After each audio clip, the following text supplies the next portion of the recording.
ನಮ್ಮ ಹೆಸರು ಬೀರಮನಹಳ್ಳಿ ಆಂಜನಪ್ಪ ಅಂತೇಳಿ ನಾವೆಲ್ಲ ಗೆಳೆಯರೆಲ್ಲ ಸೇರಿ ಸಮಾನ ವಹಿಸ್ಕೊಂಡು ಹೇಳ್ಬಿಟ್ಟು ಒಂದು ಸಂಘಟನೆಯನ್ನು ಮಾಡ್ಕೊಂಡು ಇವತ್ತು ಬಾಬಾ ಸಾಹೇಬ್ ಅಂಬೇಡ್ಕರ್ ಅವರ 134 ಜಯಂತಿಯನ್ನ ಕೋಲಾರದಲ್ಲಿ ನಾವು ಹಬ್ಬದ ರೀತಿಯಲ್ಲಿ ನಾವು ಮಾಡ್ತಾ ಇದ್ದೀವಿ ಇವತ್ತು ಈ ದಿನ. ಅದೇ ರೀತಿಯಲ್ಲಿ ಈ ಸುಮಾರು ಒಂದು 3 ವರ್ಷದಿಂದ 4 ವರ್ಷದಿಂದ ಕೋಲಾರದಲ್ಲಿ ಅಂಬೇಡ್ಕರ್ ಜಯಂತಿ ಏನೋ ಸುಮ್ಮನೆ ತಾತ್ಕಾಲಿಕವಾಗಿ ಮಾಡಿದ್ರೆ ಈ ತರ ಒಂದು ಇದರಲ್ಲಿ ನಾವು ಮಾಡಿಲ್ಲ. ಇವತ್ತು ನಾವು ಎಲ್ಲಾ ಸಂಘಟನೆಗಳು 100 ಸಂಘಟನೆಗಳು ಇವತ್ತು ನಾವು ದೊಡ್ಡ ಮಟ್ಟದಲ್ಲಿ ನಾವು ಕೋಲಾರದಲ್ಲಿ ಮಾಡ್ತಾ ಇದ್ದೀವಿ. ಅದೇ ರೀತಿಯಲ್ಲಿ ನಾವು ಗೆಳೆಯರೆಲ್ಲ ಸೇರ್ಕೊಂಡು ಒಂದು ಸಮಾನ ಮನಸ್ಕರ ಅಂತ ಹೇಳ್ಬಿಟ್ಟು ನಾವು ಒಂದು ಸಂಘಟನೆ ಮಾಡ್ಕೊಂಡು ನಾವು ಇದ್ರ ಮುಖಾಂತರ ಕೂಡ ನಾವು ಕೂಡ ಇವತ್ತು ಕೋಲಾರದಲ್ಲಿ ಹಬ್ಬವನ್ನು ಆಚರಿಸ್ತಾ ಇದ್ದೀವಿ.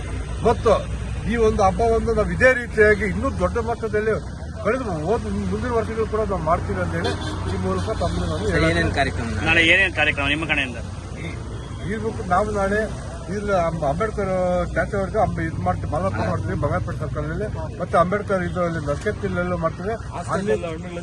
ಆಮೇಲೆ ಆಸ್ಪತ್ರೆಯಲ್ಲಿ ರೋಗಿಗಳಿಗೆ ಹಣ್ಣುಗಳನ್ನು ಹಚ್ತೀವಿ. ಕೋಲಾರೆಲ್ಲ ಪೂರ ತಪಸ್ತ್ರ ಮಾಡ್ಕೊಂಡು ಮೆರವಣಿಗೆ ಬರ್ತೀವಿ. ಮೆರವಣಿಗೆ ಮಧ್ಯದಲ್ಲಿ 3 ಗಂಟೆಗೆ ಸಮಾವೇಶನ ಗೊಳ್ತೀವಿ ಇಲ್ಲಿ ಟಿ ಚೆನ್ನೈ ರಂಗಮಂದಿರದಲ್ಲಿ.